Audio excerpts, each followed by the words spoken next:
Aheri times, खेड्यातील बातमी शहरापर्यंत. शासकीय व अनुदानित आश्रमशाळा तसेच आदिवासी विद्यार्थ्यांच्या वसतिगृहांमध्ये पत्रकारांना प्रवेशासाठी असलेली पूर्वपरवानगीची अट शिथिल करून सुलभ वार्तांकनाची सुविधा द्यावी अशी मागणी अहेरी तालुका व्हॉइस ऑफ मीडिया पत्रकार संघटनेने प्रकल्प अधिकारी अमर राऊत यांच्याकडे निवेदनातून केली. तातडीच्या घटना, विद्यार्थ्यांच्या समस्या, आरोग्य, भोजन, पाणी व निवास व्यवस्थेच्या तक्रारींचे वार्तांकन करताना पूर्व परवानगीची प्रक्रिया अडथळादायक ठरत असल्याचे संघटनेने म्हटले आहे.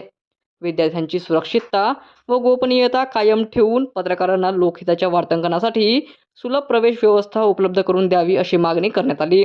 यावेळी कार्यकारी अध्यक्ष अशोक पागे, सचिव पंकज नवनुरवार, अमोल कुलपाकवार, प्रशांत रागीवार, सेवा पवार यांच्यासह पदाधिकारी व सदस्य मोठ्या संख्येने उपस्थित होते.